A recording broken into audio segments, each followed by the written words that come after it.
अस्सलाम नाज़रीन, Sindh online TV में भलीकार आवा है मोहम्मद पहर शामिल करूं था हिन वक्त जो खबरों। नाज़ी मीरपुर साकरो लग छच मिरान खो ढंढ ते बासर माण्हुनि पारां कब्ज़ा करे माहीगिरनि खे मौतमार धमकियूं ॾेई बेदख़ल करण जूं कोशिशूं करे रहिया आहिनि। माहीगिरनि पारां फिशरीज़ खाते जे अमलदारनि सां गॾु बासर कब्ज़ागिरनि ख़िलाफ़ एहतिजाजी मुज़ाहिरो कयो।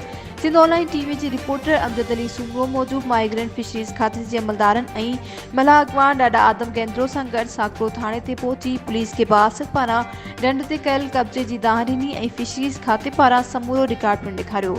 मुज़ाहिरनि मोहम्मद कासिम मंछरो, अब्दुल्ला मोहम्मद रहीम, खैर मोहम्मद अमीर अमर मंछरो थाणे अॻियां दाह ॾींदे चयो त कराची वासी बासर नवाब रिहान क़दीमी ढंढ छिछ मिरान खोर ते ताक़त जे ज़ोर ते कब्ज़ो करे हाणे वॾा बंद लॻाए समूरी ढंढ ते कब्ज़ो करे असांखे बेरोज़गार करे बेदख़ल करणु चाहे थो।